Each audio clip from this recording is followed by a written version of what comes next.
மத்திய அரசு வழங்க போகும் நிதியில் தமிழ்நாட்டிற்கும் கேரளாவுக்கும் ஒரு மிகப்பெரிய ஜாக்பாட் அடித்திருக்கிறது. ஆனால் அதே சமயம் இன்னொரு மாநிலத்திற்கு மத்திய அரசு ஒரு மிக முக்கியமான எச்சரிக்கையை விடுத்திருக்கிறது. 16வது நிதி ஆணையம் இப்போது தாக்கல் செய்திருக்கும் அறிக்கையால் சில மாநிலங்களுக்கு பல ஆயிரம் கோடி ரூபாய் கூடுதலாக கிடைக்கப் போகிறது. அதே சமயம் சில மாநிலங்களின் இலவச திட்டங்களுக்கு ஒரு பெரிய செக் வைக்கப் போகிறார்கள். அந்த சன்செட் கிளாஸ் என்றால் என்ன? தமிழ்நாட்டிற்கு கிடைக்கப் போகும் அந்த 11,314 கோடி ரூபாய் எப்போது வரும்? இதோ முழுமையான பின்னணி. முதலில் விஷயத்திற்கு வந்துவிடலாம். 16வது நிதி ஆணையத்தின் பரிந்துரைப்படி கேரளா, அஸ்ஸாம் மற்றும் தமிழ்நாட்டிற்கான மத்திய வரி பகிர்வு விகிதம் உயர்த்தப்பட்டுள்ளது.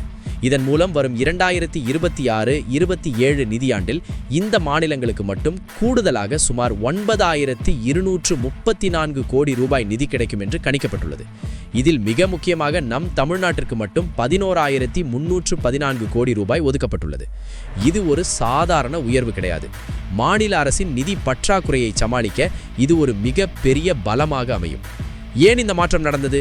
வழக்கமாக தென்னிந்திய மாநிலங்கள் ஒரு குற்றச்சாட்டை வைப்பார்கள். அதாவது, நாங்கள் அதிக வரி கட்டுகிறோம், ஆனால் எங்களுக்கு திரும்ப கிடைக்கும் நிதி குறைவாக இருக்கிறது என்பதுதான் அது. அதை சரி செய்யும் விதமாக இந்த முறை நிதி ஆணையம் சில கணக்கீடுகளை மாற்றி அமைத்துள்ளது. குறிப்பாக கேரளாவுக்கு இதில் ஒரு பெரிய லாபம் கிடைத்திருக்கிறது. அவர்களின் வரி பகிர்ந்து 1.9%இலிருந்து 2.3% உயர்ந்திருக்கிறது.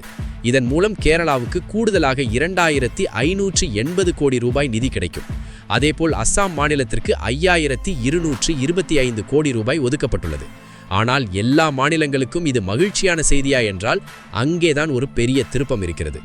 மேற்கு வங்க மாநிலத்திற்கு இந்த அறிக்கை ஒரு மிகப்பெரிய அதிர்ச்சியை தந்திருக்கிறது. நிதி ஆணையம் என்ன சொல்லியிருக்கிறார்கள் என்றால், மேற்கு வங்கத்தின் மானிய திட்டங்கள், குறிப்பாக பெண்களுக்கு பணம் வழங்கும் லக்ஷ்மீர் பண்டார் போன்ற திட்டங்களால் அந்த மாநிலத்தின் நிதி நிலைமை மிகவும் மோசமடைந்து வருவதாக கவலை தெரிவித்துள்ளனர். இங்கேதான் சன்செட் கிளாஸ் என்கிற வார்த்தையை அவர்கள் பயன்படுத்துகிறார்கள். இதற்கு என்ன அர்த்தம்? எந்த ஒரு இலவச திட்டமாக இருந்தாலும் அதற்கு ஒரு காலக்கெடு இருக்க வேண்டும். காலத்திற்கும் அந்த திட்டத்தை நீட்டிக்கக்கூடாது.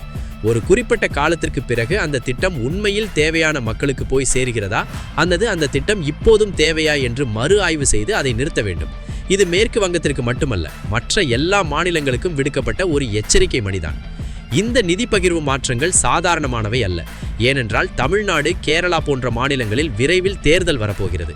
எதிர்க்கட்சிகள் ஆளும் மாநிலங்களுக்கு இந்த நிதி அதிகரிப்பு ஒரு பக்கம் சாதகமாக இருந்தாலும் மானியங்களுக்கு காலக்கெடு விதிக்க சொல்வது ஒரு பெரிய அரசியல் விவாதத்தை கிளப்பும்.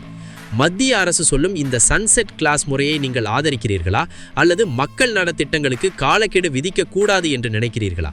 உங்கள் கருத்தை கமெண்டில் சொல்லுங்கள். இந்த வீடியோ உங்களுக்கு பிடித்திருந்தால் சக்சார் சேனலை சப்ஸ்கிரைப் செய்யுங்கள்.